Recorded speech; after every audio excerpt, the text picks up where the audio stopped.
ini saya akan mempresentasikan hasil PPT saya yang berjudul Sistem Manajemen K3.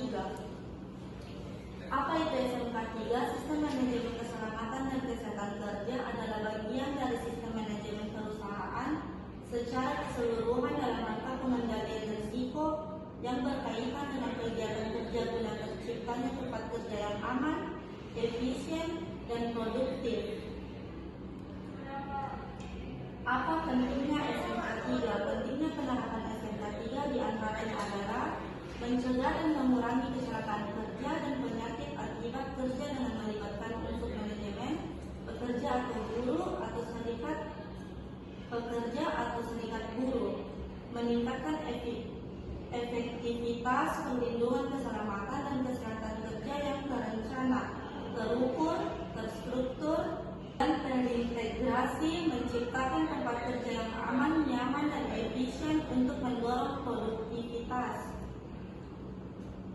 Undang-undang yang mengatur SMK 3. Penerapan K3 memiliki beberapa dasar hukum pelaksanaan, di antaranya ialah Undang-Undang Nomor 1 Tahun 1970 tentang Keselamatan Kerja, Permenaker Nomor 5 Tahun 1996 tentang Sistem Manajemen Keselamatan dan Kesehatan Kerja, dan Permenaker Nomor 4 Tahun 1987 tentang Panitia Pembina Keselamatan dan Kesehatan Kerja P2K3.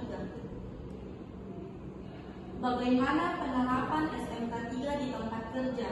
Penerapan Sistem Manajemen Keselamatan dan Kesehatan Kerja di tempat kerja dapat dilakukan dengan beberapa langkah, di antaranya menentukan tujuan dan sarana K3, menyusun kebijakan K3, membentuk tim K3, mengidentifikasi bahaya dan mengevaluasi risiko, membuat proses kontrol, melakukan pelatihan dan edukasi, melakukan pengukuran dan evaluasi.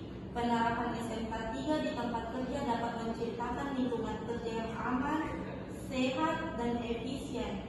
Hal ini dapat mengurangi risiko kecelakaan kerja dan penyakit akibat kelalaian, sehingga dapat meningkatkan produktivitas kerja.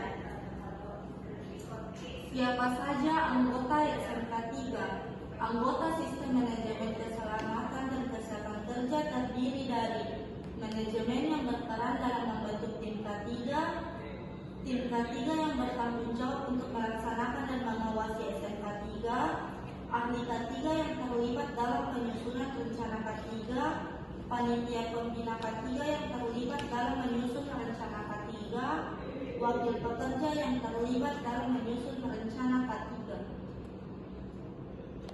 Bagaimana cara kerja SMK 3?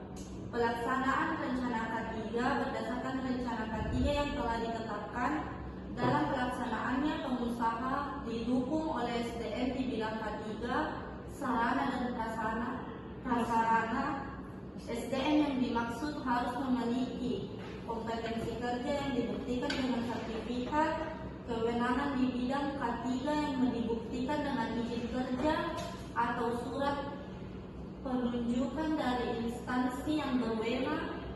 Sarana dan prasarana yang dimaksud minimal harus terdiri organisasi atau unit yang bertanggung jawab di bidang K3, anggaran yang memadai, prosedur operasi kerja, informasi dan pelaporan serta pendokumentasian